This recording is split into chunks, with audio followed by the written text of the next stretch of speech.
Thank you all for coming. I wanted to quickly thank our chapter industry partners and our international industry partners. Our national industry partners are Benjamin Moore, The Shade Store, Theodore Alexander. And then our chapter industry partners are Ambiance Design, Avalon Flooring, Benjamin Moore, Bravas, Classic Rock, Design Style Studios, Design Trade Resources, Ferguson's, Gerhard's, Kiefer's Appliances, John Neill Painting, and Weinstein's Kitchen and Bath. And I'm just letting a few more people in. Then we also have, as a silver chapter industry partner, we have the Fabric Shield and Stout Textiles. And thank you so much, John Neill Painting and Decorating, for hosting this event for us all today. So go ahead. Do you want to take it away? Sure. So for those of you who don't know who I am already, Suhaiba Neill with John Neill Painting. And usually we do tag team. My brother David and I present together. He's busy today, so I'm going to take the lead on this one. We thought we would kind of switch gears a little bit. So his sweet spot and wheelhouse is obviously on the technical side of the painting as an actual craftsman and estimator and salesman now. So he usually talks to everybody about the fine paints and the specialty finishes. My sweet spot is on the marketing side of things. And I have our marketing consultant with me here today. Excuse me. And so I thought we'd talk a little bit about marketing and something that maybe you guys would find useful and may not have the same access to with regards to some of the other industry partners and what information they share. So the goal today is to talk about building a brand that endures. And basically, I'm kind of going to use us as the case study and what we've done over the years to ensure that our name and our brand continues to grow and thrive as the years progress. And that really talks to focusing on relationships. And if at any point at any time you have a question, however it's easiest to get my attention, let me know, and I'm happy to stop and answer them along the way. And then we'll probably have some time at the end. And I'm going to apologize now because my mouse gets really finicky on here. So if it jumps around a little bit, I'll get back to the right slide. So quick overview of what we're going to talk about are the kind of 3 keys to success in building a brand that endures. 1 is clarity, number 2 is education, and number 3 is support. So like I said, I'll go into detail on these a little bit more, and then you can ask questions as we move along. If you don't know our story, I'll just give a quick recap. So John Neill is my father and started the business 47 years ago. To actually save up and buy the house that I grew up in, and saw a need for a really kind of reputable residential painting company in the area. So he kept it going while teaching for 30 years. He retired from teaching in 2000, which is a long time ago now, and has been full on in the business ever since. And my brother David, who you've had an estimate from us, you've probably met him because he comes out and does a lot of the estimates with the designers we work with. He has a background in fine art and interior architecture and design. And so he and I are kind of second generation now. He's been in the business probably, I'm going on 17, 18 years. So he's probably 20 plus at this point. So we all work together. And like I said, are in that phase of preparing for the future and making sure that we endure through the next generation as well. So number 1 is clarity. And this is something that I think all businesses struggle with at a certain point, or when they're new or when they're shifting. And the goal is to really get clear about who your ideal client is and also who they aren't and who, you don't want to be working with. So we've gotten over the years really clear about who we work for, who we want to work with. And so the heart of our market is the mainline Philadelphia area. There's a specific kind of zip codes that we target, house values, income levels, the demographics for what our ideal customer looks like. And one of the goals in that is, and I tell this to everybody that we work with in, any capacity, is I want the relationship to be a good fit both ways. So if you don't identify who that ideal person is and what a good fit looks like, you end up with the job, that goes south, or the nightmare customer. It's interesting. I remember years ago when we were doing the scout guide at one of the launch parties, I asked a bunch of different people in a bunch of different industries, designers, photographers. I think there were some architects there, what their favorite project was. And everyone said it was when they worked with a really great customer. It had nothing to do with the job and like how cool or fun it was. It had to do with that relationship and that experience. So being really clear about who your ideal client is kind of helps set the tone for a successful business and, a profitable business and a business that will endure and that you'll actually enjoy working in. So we also do Center City. This is a house on Delancey Street at the moment. There was construction next door, so I'm sure they're glad that that's all over. But again, very specific areas and specific, we go by zip code and then by house value and by income level to target our ideal customer within the Center City area. The other thing that you guys probably all know us for and some to call us for are the specialty finishes. So we talked about fine paints of Europe, I think 2 presentations ago. It may have been 2020 when we talked about and went into detail on the fine paints of Europe and that specialty finish. And that's something that we are certified in and do very well. So that's another thing where that's our ideal client is somebody that's looking for that particular specialty finish. We're able to meet those needs and demands and expectations on that. Kitchen cabinet refinishing. It's interesting because when it first got big, we were the only ones in the area that were doing it consistently. And now it's just a huge, huge thing and keeps us busy and keeps our guy in the paint booth happy because he loves to spray. So if that's something that you're in the market for, and it's interesting because in this case, these are 3 very different houses, 3 very different neighborhoods, but they service they're looking for is the same. So our ideal customer is somebody that wants to refinish their kitchen cabinets and is willing to, use the best of the best to make sure that it lasts and that it endures. So like I said, one of these houses is out in Berwyn, one's the heart of Villanova, one's over in Chestnut Hill, but they all had a specific service that they were looking for, and we're the right fit for them on that. And the last one is multiple services. So this is a actual regular customer. This is at least the 2nd, if not the 3rd house we've painted for them. And they had interior painting. They wanted wall covering installation. They wanted fine paints of Europe. So if you can see the ceiling in the dining room here is got that high gloss finish on it. So customers that are looking for one company that can do multiple things and not have to hire out 3 or 4 different services in different industries, we're a good fit for them as well because we can provide the multiple services. So we had a paint crew who the lead on is certified in fine paints of Europe. Although this ceiling, I think, was probably sprayed. So we can brush or we can spray fine paints of Europe, and we have a couple of different guys that do both. We have wallpaper installation in-house, and then obviously for all the painting, we've got that covered. So this house was, one crew. And maybe, like I said, this fine paint spray guy came in and did the ceiling in the dining room, but we were able to take care of the entire project for the customer because we had everything kind of in-house.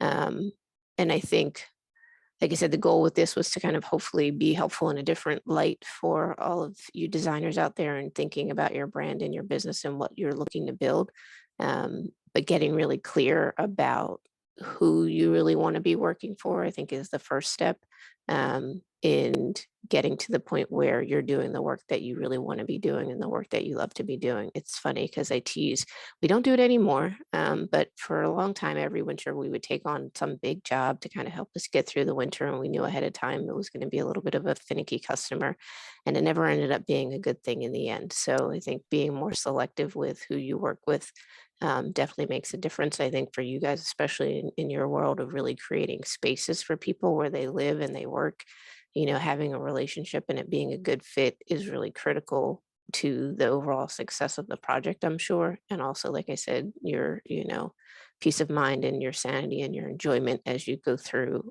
the process of choosing finishes and selecting products and putting everything all together.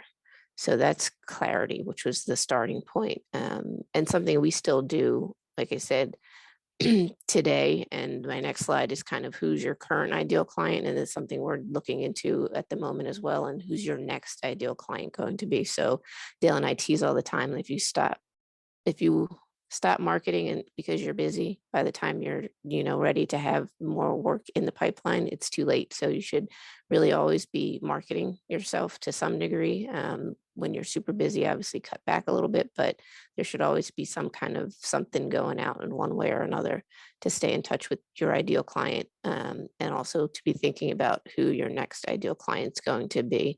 And I think one of the reasons I pulled the generations, it's interesting, we did a job probably last year for a designer for a customer that moved into a retirement community and wanted to update the space to make it feel like their own. So for us, unfortunately, the older generations are moving on and they're not our ideal client so much anymore. But for you, they may be if they're downsizing or shifting or moving to a different community and they still want to make it feel like home. So I put this up there just to kind of make sure you're covering all the bases, and your next ideal client could be those people moving, into those specific retirement communities. For us, we're moving towards, obviously millennials, and then Gen Z will be next. And knowing that they all kind of work differently and they show up in different places, and figuring out where you can best get in front of them and, put your message out there. And like I said, find that good fit and keep your pipeline full. So that's clarity. Number two is education. And this is something that we've really been big on, I think, from the beginning, or at least as far back as I can remember. And it probably stems from the fact that, like I said, my father was a teacher, my mother was a teacher, and I have grandparents that taught. We teased my great aunt taught so long that I think they actually had to pay her more to retire than they did as an actual teacher. She spent 50 years in the Philadelphia school district teaching at the elementary school level. So education is like at the core of the Neill family. And so for us, this is about positioning yourself as the expert and then sharing what you know. And I think what happens, sometimes people get reluctant to share information because they feel like, oh, they're going to take it and they're going to hire somebody else and they're not going to use me. But I think what we've found over the years is that the more you can position yourself as the expert and build that trust before they even call you, the easier it is to kind of transition someone from a potential customer to, a full customer. And then for us, because we are in an industry and a business where repeat business is possible, like I said, a lifetime customer. So that house with the multiple services, they've probably been customers of ours for 20 years, I want to say at the least. And they're at the point now where they need something. They don't even think twice about who they're going to call. They call us and we take care of it.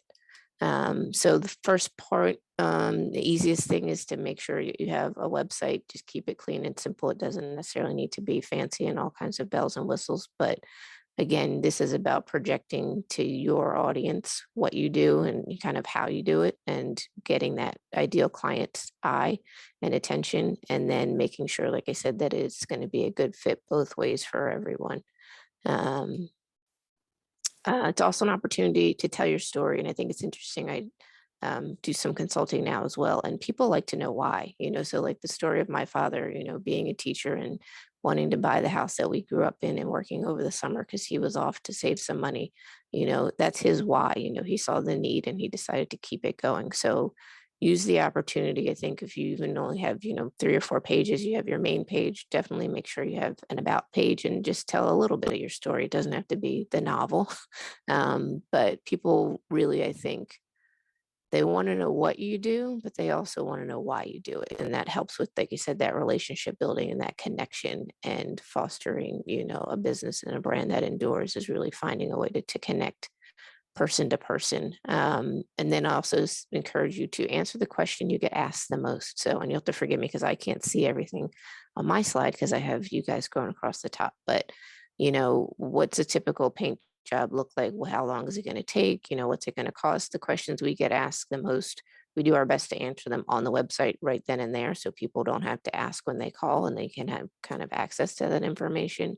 And then it doesn't have to be like glaring and obvious and blatant, but make sure you always include some kind of call to action to make it easy for them to get in touch with you. So at the bottom of our website, if you've been there, there's a request an estimate button on every single page. If you're on your phone, you can click the phone number and call right through and get through to us.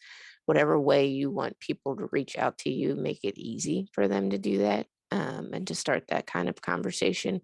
For us, whenever we get an incoming lead from the website, we pick the phone up and call first. and see if we can catch them on the phone and have a conversation. Because again, for us, it's about a relationship. It's not transactional, and I think unfortunately, too many things are automated nowadays, but we're at the point now where if you can have that conversation, and for us, we found if we start talking about color and timing, do you have an event, and they start thinking about what they want to do and visualizing it, you kind of already set the tone for the estimator when he shows up to kind of continue that process, and get them excited about what they're going to do. So I think in your world, especially if they're calling you because you're a designer, they're excited because they want to change something or they're sick of something and they don't want to look at it anymore.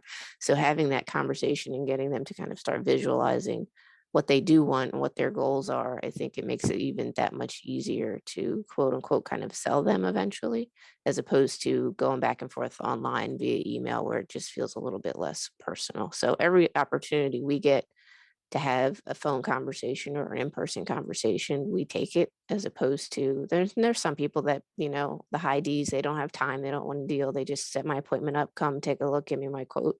But the goal, again, like I said, for us, and one of the reasons we've been successful over 47 years is because we focus on the relationship and building that relationship. And actually, I don't have it in here, but so there are a lot of pictures of our guys on our website. And one of the things that happens as well is we call it the John Neill Painting experience. So yes, we're going to come in and we're going to paint whatever you want painted. We're going to do the proper preparation. We're going to use the right product. It's going to be beautiful. But we're going to remember how we treated you and how we treated your house while we're there as well. So that's just as important as the actual technical side of painting, is what your experience was like when we were in your space. And so that is a really big thing for us, is that the guys are nice, they're friendly. They give you, on the first day, a rundown. This is where we're going to start. This is the progression we're going to work through in your house. We clean up at the end of every day. If you have questions, please ask. So the relationship there, and what we do in our world, if as much as possible, like I said, for the repeat customer, that house you saw, she's had the same crew over and over and over again, as long as they're available. So it's not a stranger coming to your house. The next time you need painting, you're going to get the same crew, or, some of the members of the same crew that you had the last time. They already know your house. They know, how your kind of day runs. They know your pets if you have them. It's funny, we were on a big job in Haverford over by Marion Golf Club, and they had 4 little dogs that followed the painters around all day. The one little Dotson, he really kind of took to our foreman, and he decided, yeah, you're my new buddy. So he kind of followed him around while he was there. And, instead of him shooing him off, he just realized, you know what, he's fine. He's not in my way. And that goes a long way. You don't think about that, but, the customer's paying attention, and the fact that, you're friendly and open with the kids and whoever else is in the mix, and attentive to the way they live. Because again, we're disrupting their life to update their space. It goes a long way.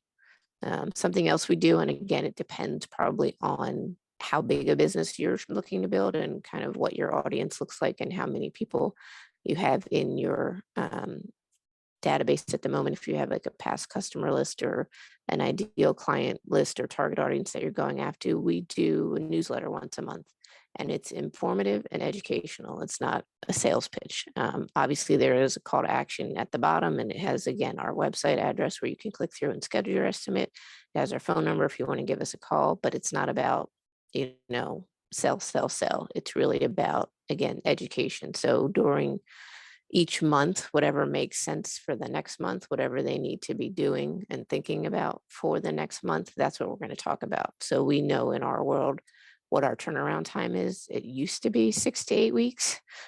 Now we're a little bit busier than that, which is a blessing and a curse sometimes, but the construction industry is booming right now. And hopefully you guys are all staying busy as a result as well. So, but in pre-pandemic era, we were 6 to 8 weeks on turnaround time from when you got some form of advertising from us to when we could actually kind of get you on the schedule and get started on the job. So we're always thinking about, what do we want to be doing 6 to 8 weeks from now? And that's what we're going to educate people on. So I think this was a January. Yeah, your year's off to a good start. Newsletter. And because we're so busy, we're already talking about exterior projects in the January newsletter, because we wanted to make sure people could save time on the schedule if they knew they needed exterior work done now. So normally January, February, we talk about pressure cleaning and exterior maintenance because that's what's coming up when spring hits. And then we move into, the full exterior season. And then we start talking about preparing for the holidays in August and September to make sure you get that on the schedule before the year closes down. So we're always thinking 6 to 8 weeks out on the marketing side with regards to anything that's going out, and figuring out what do we want to be doing 6 to 8 weeks from now. And then that's what we're marketing to. So we're kind of actually filling our own pipeline with the work that we want by being intentional about what we send. And then what we do with these is if we have a blog that goes into more detail. So the newsletter is short and sweet. This was it for the text, and there may have been like one more picture below this one. But then there's a link so you can go over and read the blog. And this one was again the earlier in the year, and it had to do with, the changes that we've seen because of COVID. And I think number 3 on here had to do with like scheduling. So we talk about, the way we've changed the way we use spaces in our house, and people are putting color back in, which was a nice change of pace for us. I'm not sure if you guys are tired of gray yet, but we're getting a little tired of gray. And I think number 3, if I remember correctly, but don't quote me, you can go read it later, may have to do with scheduling because, like I said, this schedule is getting busy pretty quickly. So if you do have kind of that base customer base or a target audience that you can send a little monthly e-news to, it's a really quick and easy way to stay in front of people. One of the goals we always talk about with marketing is staying top of mind. So when they do need you, you're the first person that they think of. And this is, like I said, a quick and easy way to do that. That's not really expensive or time consuming. And then social media. So I'm sure you guys have all seen our page. We are on the IFDA page and are active pretty regularly on Instagram. And if you're active on Instagram, it's easy to be active on Facebook because you can do them all at the same time. But the recommendation is always to choose one channel. And again, this goes back to really knowing who your ideal customer is and where they're hanging out. And I will confess now that when we launched our Instagram, probably 4 or 5 years ago, we kind of relaunched everything. Our goal was to target the design audience because we know that you guys are on Instagram and you love pretty pictures. And so that was our goal, was this is the channel we're going to focus on. This is the target audience and ideal client that we're going to aim at when we use our Instagram posts. And obviously our customers see it as well. But the goal there again was, who's the ideal client? Where are they? What do they want to see? And how do you get in front of them? So we post pretty consistently. And have that all systematized behind the scenes, and make sure that we're engaging as well with other people. So the other thing is you don't want to just be post and not kind of engaging and having conversations with other people as well, and liking and commenting on things that you find interesting. So I would say, like I said, as a designer, Instagram's obviously one of the obvious choices. But LinkedIn's getting a lot more traction these days as well, and a lot more engagement. So depending on who your ideal client is and what time of the day you're going to post, knowing where they are and what they're looking for, and choosing that channel wisely is always a good idea. And video is getting bigger again. So like if you're up for it and you don't mind being in front of the camera, it's not my favorite thing, but I'm getting used to it. YouTube is pretty easy to do as well. And, do short little snippet videos, or if you do something live when you're on site at a job and, some progress and some finals, and, talk people through the process. Again, taking like that education piece and keeping it in mind. There are a lot of ways to kind of get in front of people. And what we've found as well, depending on the size of your business, and for us being the size that we are now, obviously we need to keep our pipeline full, is being where people consume content differently. So knowing who your ideal customer is knowing that some of them prefer to read, some of them prefer to be on Facebook and just scroll quickly and look at the pictures and click through that way. So making sure you're covering your bases in as many places as possible, but without, wearing yourself out completely is a good idea. So if you're not somewhere already, choose one and choose wisely and just kind of build from there and see what happens. I think also in LinkedIn, there's a good opportunity because most of the posts on LinkedIn are all text. So if you have a really beautiful photo of some finished project you're doing, or, some special piece that you're working on, it kind of breaks up all of the other stuff that shows up in the feed. So when I post, on LinkedIn when I can. I always try to add a photo of some sort to kind of catch someone's eye, because most of it is people just posting text. And the other thing I will say is trying to keep in mind, if your people are looking at you on their phone or actually on a desktop device, and keep your post captions kind of short and sweet if they are on a phone. I know for myself personally on LinkedIn, actually somebody posted a poll about, don't read this, but scroll down and tell me if you think it's too long. It was like a 200-word post. And my comment was, on my phone, I wouldn't read this whole thing. If I'm sitting in front of my computer, it's not an issue because it's wider and it's not as much text there. So just keep in mind where they're looking at it and post accordingly. Short and sweet is always better with a pretty picture. Does anybody have questions yet, or we're all good still? I can only see a couple people at the top. I don't think I can see everyone that's in the room. So if you have a question, you can throw it in the chat box, or just maybe let Katie know she can keep an eye out. Yeah, so we've got 9 people and I can't see all of you. And then that takes us to the last one, which is support, which also kind of ties a little bit into education, but resources and referrals. So in our world, I'll start here. I was going to the other slide in my head. So Benjamin Moore and Sharon Williams do a really great job, I think, of the education piece and supporting all of us in the industry as kind of, those big players. What I find interesting on the Benjamin Moore side, and Renee was there, I saw her I guess that was last month.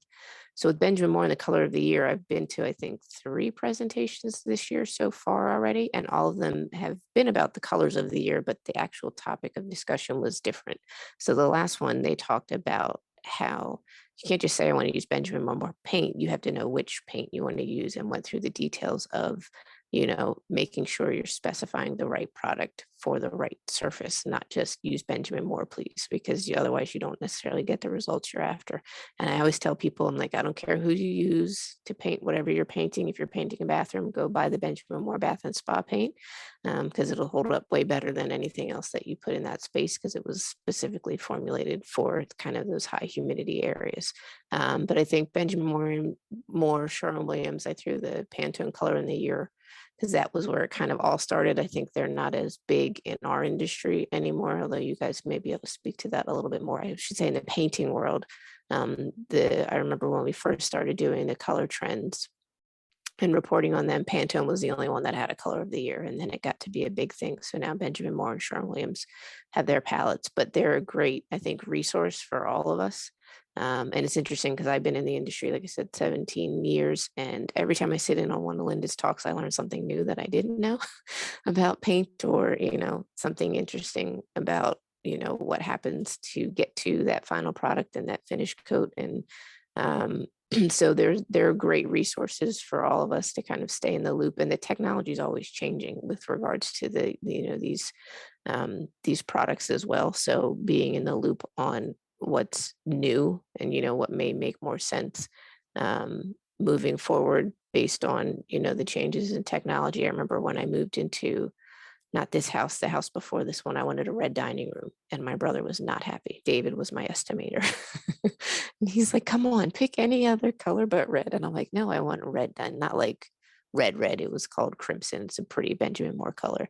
It was the year that Aura came out, and that one covers in 2 coats, because reds traditionally it take you 4 coats if you're lucky to get really good coverage. But because the product had changed, there was something that was available where it wasn't a nightmare for me to have a red dining room. And it didn't take 3 weeks for them to make it happen. So staying in the loop with what they have to offer is always a great resource. And I'm sure you guys probably have another list that's longer even than ours, because you guys work across multiple trades when you're doing your design work. But making sure you utilize all the resources you have is really a great way to stay in the know and stay on top of things without feeling like you have to know everything at every moment. You have a resource you can reach out to, and they can give you an update. Linda's really great about that too. If you have questions and you email her, she'll get back to you really quickly. And I will say, like I said, Sharon Williams does the same thing. They do their educational events, and they're really proactive about staying in touch and helping out, because they want to see you succeed in using their products as well. The other thing with regards to, and sometimes I think it makes people nervous, with referrals. But what we found over the years is that industry experts tend to know the other industry experts. So we have a list of trusted partners that we keep on hand, and we refer when necessary or when, requested.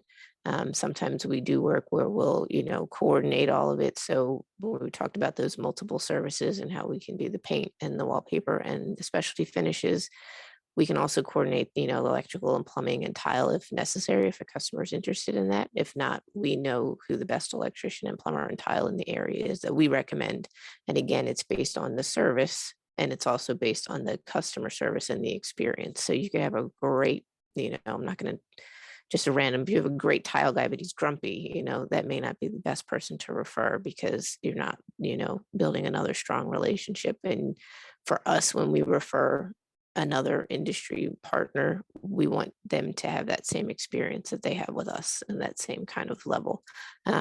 So we get calls all the time. And so these are the ones we get the most. We have a gutter guy that we recommend all the time when people need their gutters cleaned. It's not something we do, but it's something that everybody needs. And so if you call John Neill Painting and you ask, do you know somebody that I could call to clean my gutters?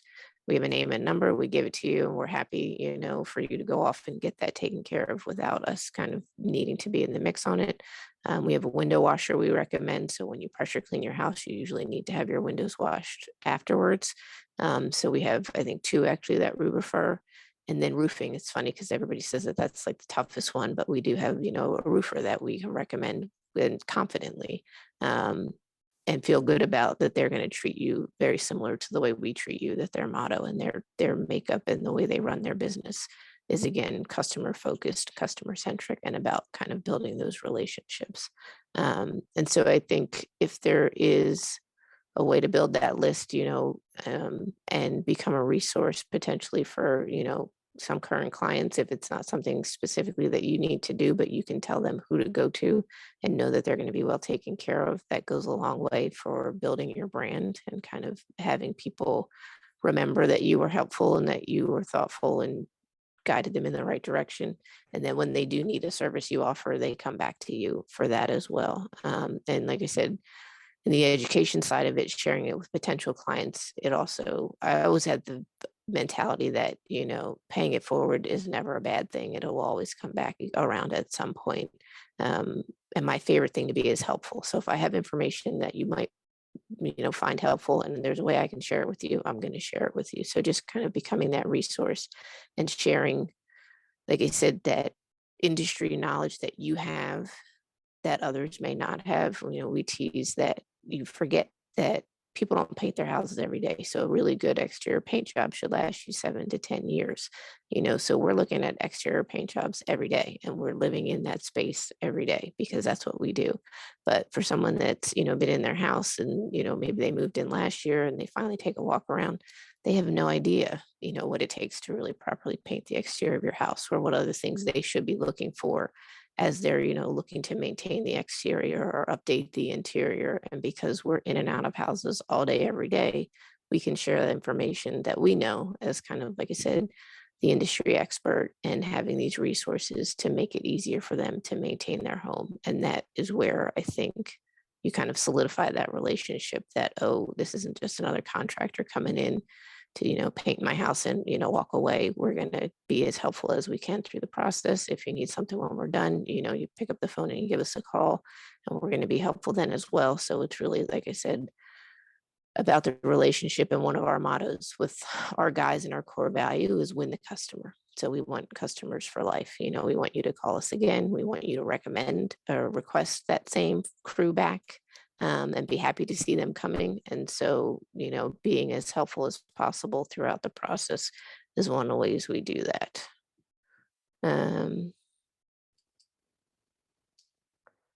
So, and then to switch gears a little bit, since this is all about, design, we're just going to share a little bit about what we're seeing now. And you guys can pipe in and let me know if you're seeing similar things out there as well. But we always find it's helpful because, like I said, we're across, a pretty wide swath of the main line in Center City just to share what we're seeing and see if that kind of resonates with what you guys are seeing as well. So again, the painted ceilings are big. We've done at least 3 or 4 gray fine paints, high gloss ceilings in the last 6 months. And we just did, I don't have a photo of it. When I get one, I'm sure it'll go on Instagram so you can find it there. An interior of a master bedroom closet in hot pink. So I think the customer wanted to have a little fun. She's got a vaulted ceiling. I can't even imagine what the house looks like. I'll have to go. I think we're wrapping the job up as we speak. So we'll get in there with the photographer and get the after photos. But painted ceilings have become kind of a big thing in our world, at least. And like I said, most of them are going to be the fine paints in a high gloss. And the gray is still popular. So maybe it's moving from the walls to the ceiling at this point. We're also seeing vanities. So we talked earlier about the kitchen cabinet refinishing, but technically any kind of cabinetry you have in your house, we can refinish. So this is becoming more popular as well. Instead of replacing, is if you're happy with the vanity, you can refinish it in another color. So this is a boy's bathroom. 2 brothers that are going to share a bathroom, and their vanity got refinished in this navy. So we are still seeing a lot of the navy, which was popular on the island in kitchens.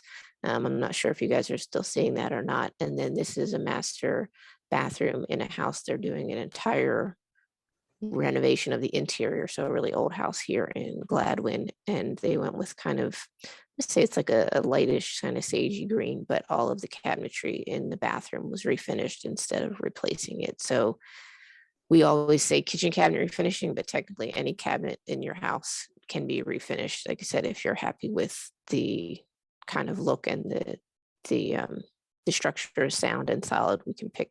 And I think the thing that people are realizing, and I think making the decision to refinish, is you can pick any color you want. So no offense to the design stores, but if you go into a design store and you pick out, a new vanity, they may have 5 color options, but with paint, you really can choose whatever color and whatever finish, you would like for that space. So we're seeing a lot more of that right now.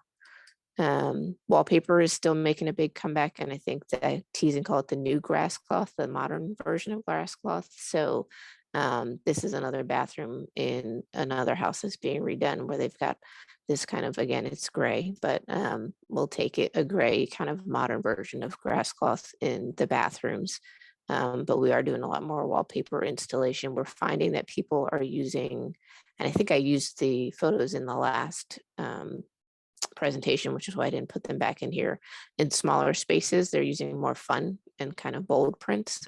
So we did a laundry room with a really bold and fun wallpaper in it, a first floor powder room where they had a little bit more fun. This is a guest room in a house where this is kind of the walkway between the closet and the bathroom. So they picked a wallpaper in here that kind of accented the angles.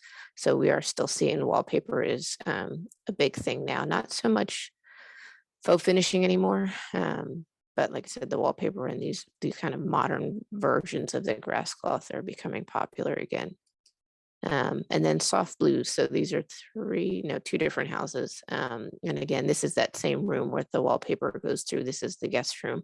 This is a guest bath in a house we're just finishing up. And this is a boy's bedroom that we'd finished the painting, and they're getting ready to refurnish everything. So we're seeing more color come back a little bit, thankfully. But most of it tends to be in the kind of those softer blues that we're seeing right now.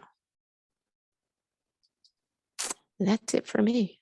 So I hit my mark at 12:45.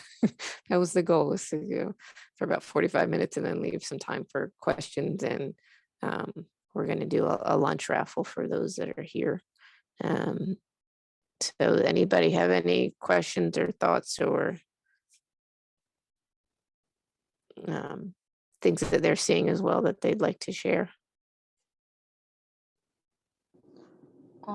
So I have a question.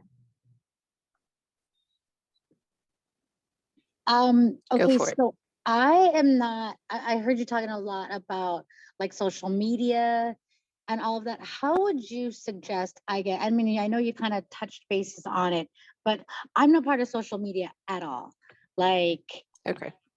At all. So I'm trying to figure out for myself how to go about, and I even thought about even possibly not necessarily hiring somebody, but kind of reaching out and how do I do this to gain the right business that that I am actually looking for, and not just, you know, the ones that, yeah, could potentially be disaster customers.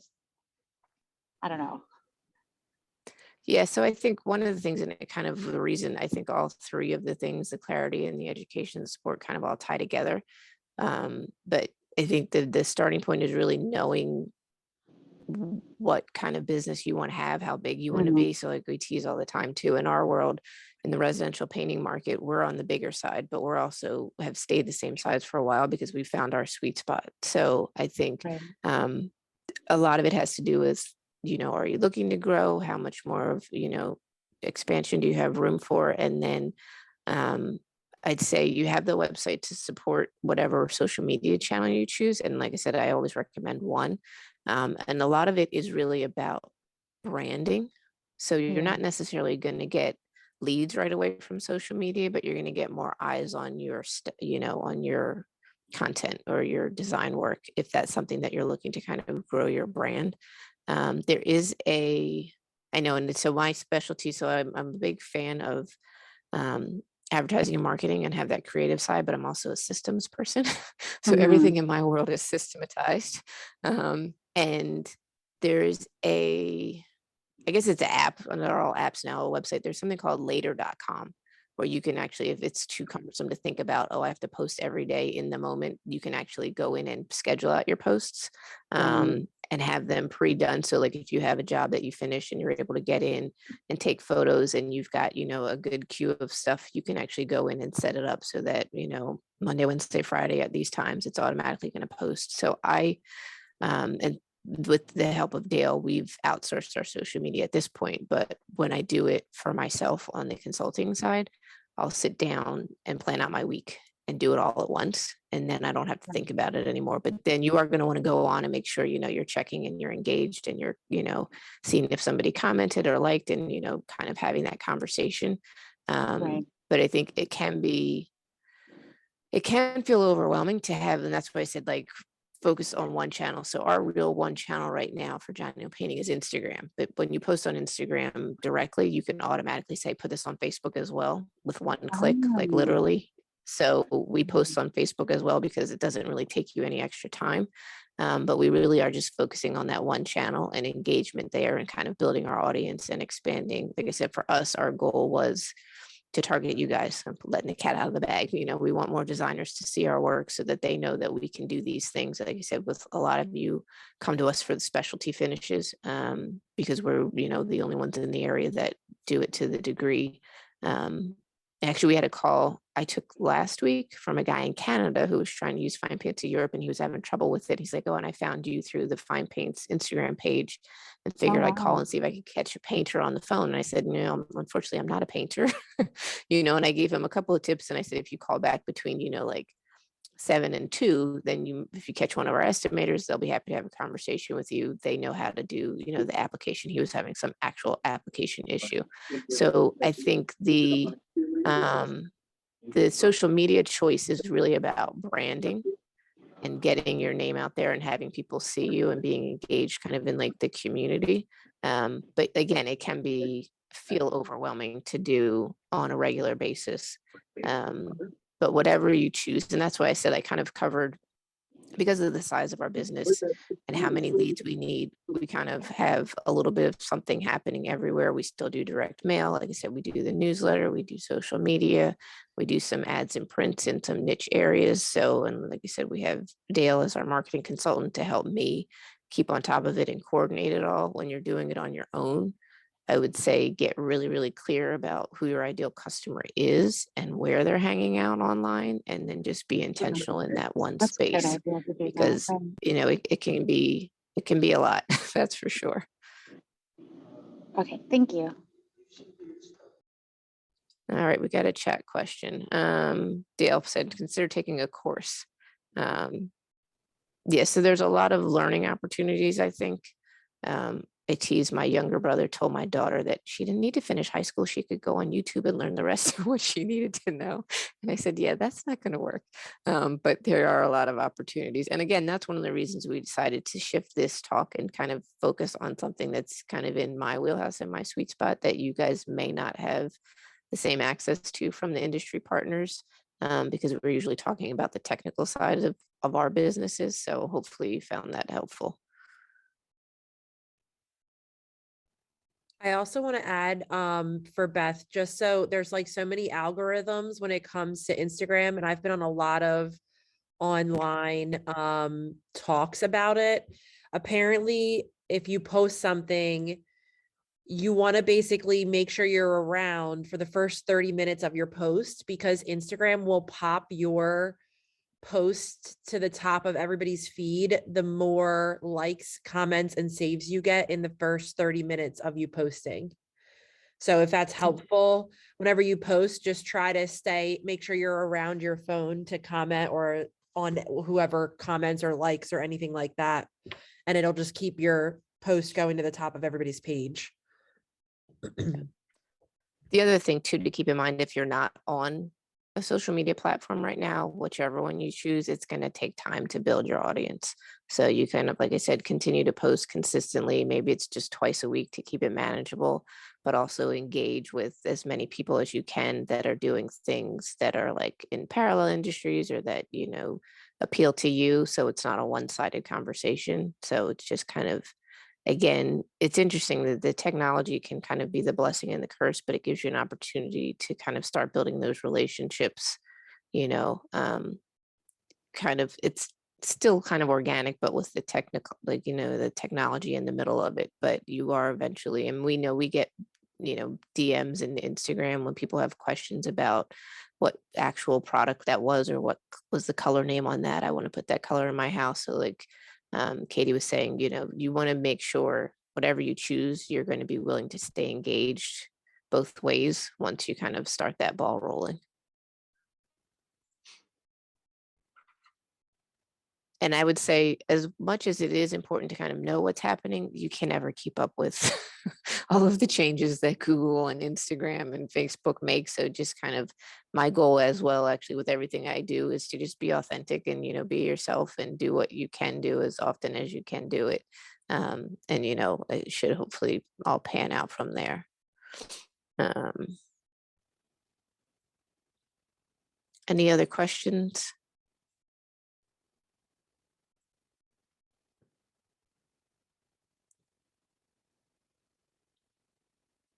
Like I said, I can't see all of you guys, so let me see. We got some chat box stuff. Thanks for joining us, Molly. What did I was just saying, if you want to follow Brad Levitt on Instagram, he always posts a lot of stuff about the algorithms of social media. He's like the guru, I swear. Right. It's crazy. Yeah, and later we'll actually tell you as well. If you later there's a free level to it, and then there's a paid level to it. But they'll tell you what the best times of day are to post. But I think, in all honesty, if you're active in the moment, there's some other people that are on that same kind of schedule that you're on that are going to be active at the same time. So like I said, I think for me, it's about keeping it kind of real and authentic and organic. And, you know, but also if you can create some consistency, that's a good thing as well.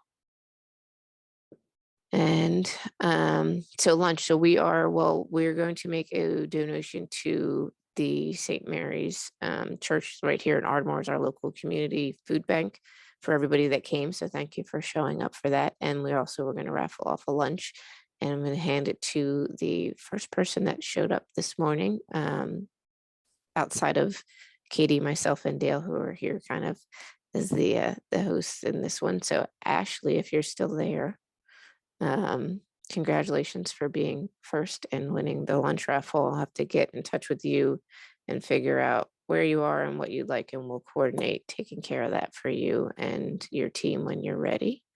And then again, if you guys have other questions, paint related or marketing related, you know, you can always reach out to me directly. I'm sure Dale will be happy to chat with you guys as well if there's something you think you could use help with on the marketing front.